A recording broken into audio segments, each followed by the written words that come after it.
Olá!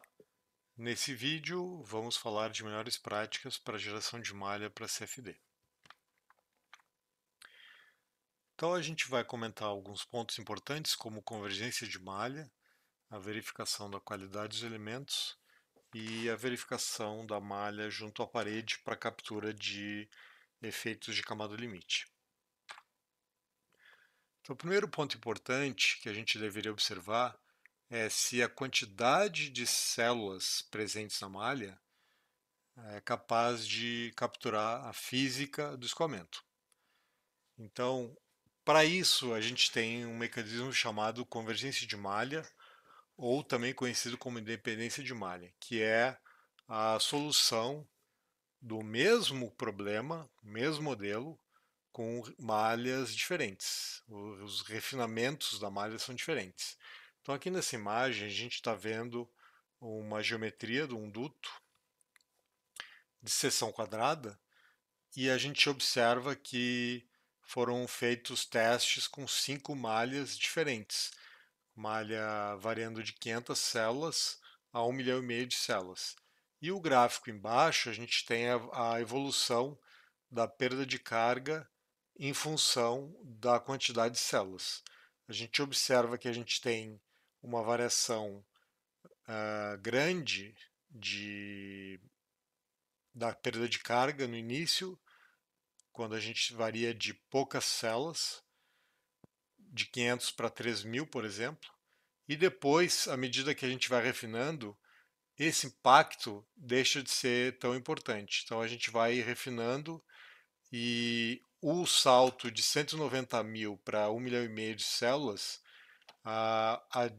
já não representa um salto tão grande na diferença da perda de carga. Aqui no caso, 2% para uma malha que foi refinada 8 vezes. E outro ponto que a gente deve considerar é o refinamento além do número de células necessárias para capturar o fenômeno. Então, por exemplo, a gente poderia trabalhar com a malha de 190 mil células nesse caso, que o impacto de refinar 8 vezes a malha representa uma variação no resultado de 2%. E aí a pergunta é: poderíamos refinar mais? Sim, a gente pode refinar mais. No entanto, o impacto no esforço computacional pode ser grande, né? Tanto de consumo de memória quanto de tempo de cálculo. Então, isso, quem vai responder é o analista de CFD, para ver se realmente vale a pena refinar para ter ganhos reduzidos em termos de resultado. Então, a gente poderia ter parado na malha com 190 mil células, mas também poderíamos ter resolvido a malha de 1,5 milhão de células se essa diferença de 2% for relevante para o nosso estudo.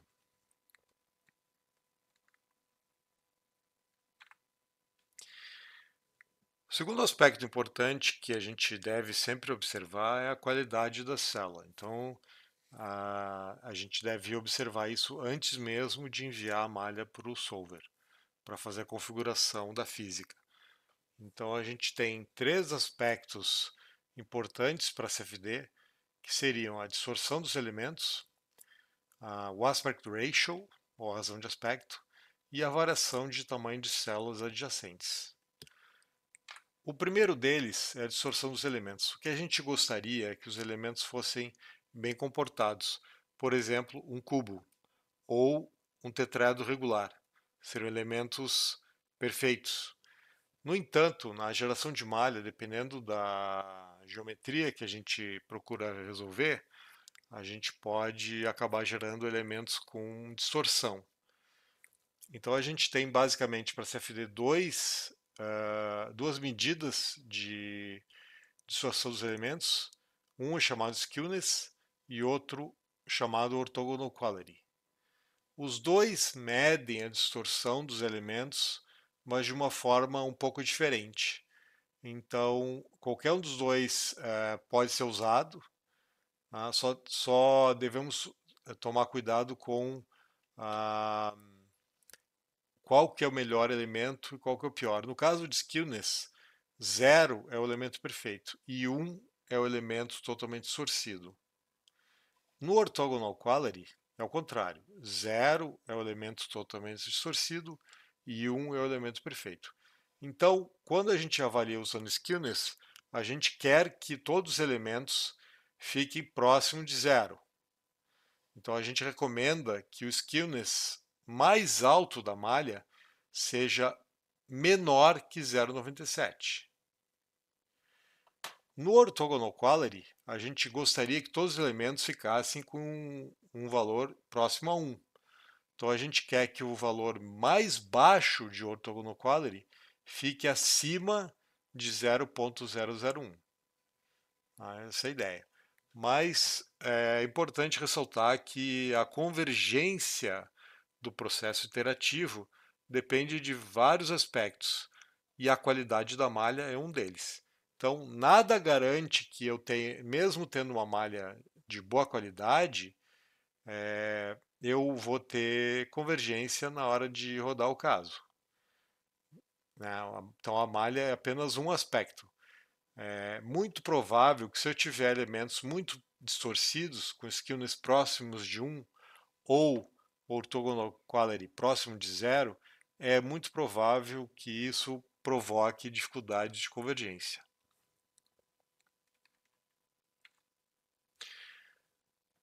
Segundo critério de qualidade que a gente deveria observar é o aspect ratio, ou razão de aspecto, que é a relação entre a dimensão da célula numa direção e a dimensão em outra direção.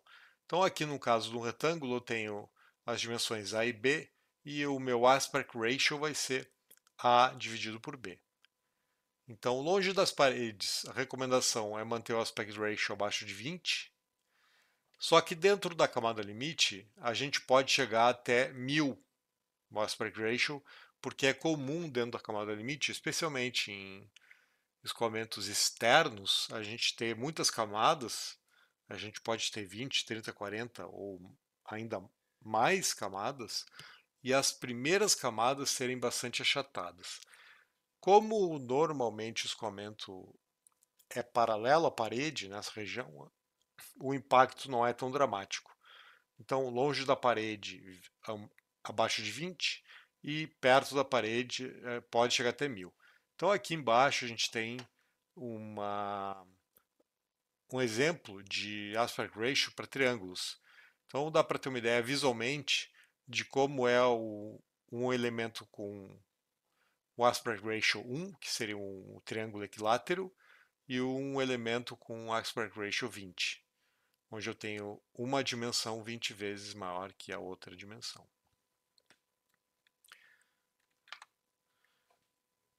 E o terceiro critério de qualidade que a gente deveria observar para CFD é a variação de tamanho de células adjacentes.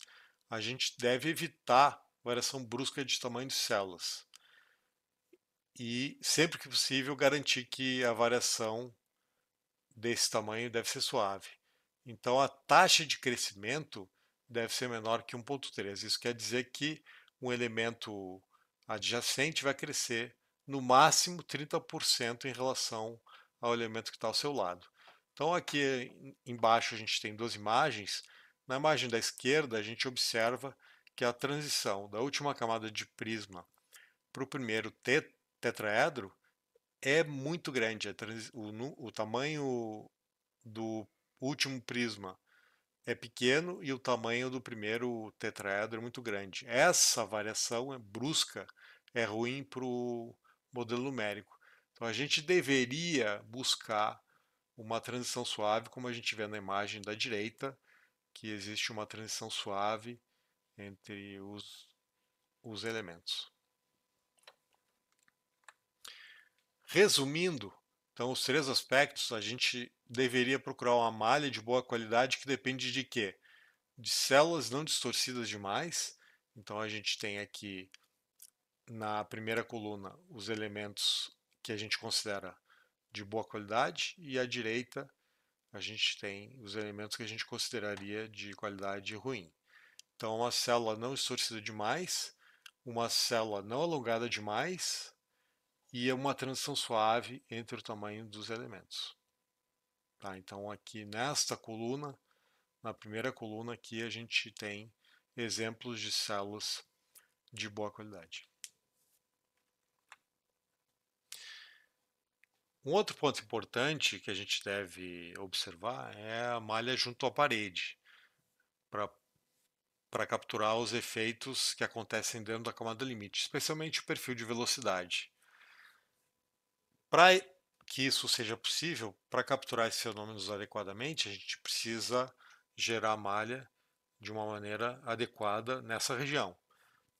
Então, a gente deve, no pós-processamento, sempre procurar olhar o valor do Y+, ou Y+, que é uma distância adimensional à parede. Como esse valor depende da solução, a gente só consegue observar o seu valor no pós-processamento. Tá? Não é possível observar isso no momento da geração da malha. Então, normalmente a gente recomenda que o Y+ seja menor que 2, mas quando a gente usa o modelo de turbulência KY, com o uso de lei de parede, a gente pode chegar até um Y+ até 300. Tá? Mas para todos os outros modelos de turbulência, a gente recomenda um Y+ menor que 2. E isso garante que o primeiro nó da malha está dentro da chamada subcamada viscosa da camada limite. E caso haja transferência de calor, a gente recomenda que o Y+ seja em torno de 1, para poder capturar corretamente essa transferência, né? Transferência térmica entre o fluido e a parede. Outra recomendação importante é que a gente deveria ter pelo menos 10 elementos dentro da camada limite. Então a gente tem a camada limite e a gente gostaria de colocar pelo menos 10 elementos dentro da camada limite para poder capturar o perfil de velocidades. Então, como é que a gente faz isso? Normalmente a gente coloca camadas de prisma junto das paredes, né? Então a gente costuma ter 5 a 10 camadas de prisma para escoamentos internos, mas isso aqui não é rígido, a gente pode ter mais se for necessário. Já escoamentos externos costumam ter um número muito maior de camadas de prisma. A gente pode ter 20, 30, 40 ou até mais camadas de prisma junto à parede para captura do perfil de velocidades ali, naquela região.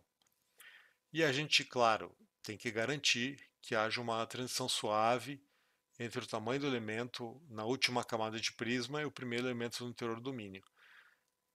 E a taxa de crescimento entre as camadas de prisma deveriam ser menor que 1,3, ou seja, os elementos vão crescer suavemente. Então, o seguinte, na seguinte camada, vai crescer no máximo 30% em relação à camada anterior. Tá? E tomar cuidado para que o último elemento de prisma tenha um tamanho parecido com o primeiro elemento dentro do volume. Por exemplo, um tetraedro. E aqui embaixo a gente tem então exemplos de malhas de refinamentos diferentes junto às paredes. Então a imagem da esquerda mostra uma malha ruim que a gente não consegue capturar corretamente o perfil de velocidades, porque eu tenho poucas células dentro da camada limite. Já a malha da direita, eu tenho um refinamento maior nessa região e a gente consegue capturar melhor aquele perfil de velocidades junto das paredes. Outro aspecto que a gente recomenda observar é o alinhamento do escoamento com os elementos. Então aqui a gente compara uma malha do tipo hexaedro à esquerda e uma malha do tipo tetraedro à direita. Então, se a gente tiver um escoamento alinhado com os elementos, a gente tem uma difusão numérica menor usando hexaedros. Tá? Então, se a gente tem essa situação, normalmente hexaedros obtém uma solução mais adequada. No entanto, se o escoamento não está alinhado com os elementos, os hexaedros perdem aquela vantagem que a gente viu na imagem anterior, na página anterior. Então, a difusão numérica vai acontecer de forma semelhante nos dois tipos de malha, tanto no hexaedro quanto no tetraedro. Então, aqui já não tem grandes vantagens usar malhas de hexaedros. E, finalmente, a gente tem algumas dicas gerais de ação de malha, que é, na maior parte dos modelos, é possível gerar uma malha adequada apenas com os parâmetros globais. Então, é muito comum a gente definir os parâmetros globais de malha e gerar a malha para o volume inteiro, apenas com os parâmetros globais. E isso, em geral, é suficiente para capturar corretamente o fenômeno. E a gente recomenda sempre ativar os mecanismos de refinamento automático, por exemplo, em função da curvatura e em função da proximidade. No caso da proximidade, se eu tenho duas paredes próximas, a gente recomenda no mínimo 3 células entre elas.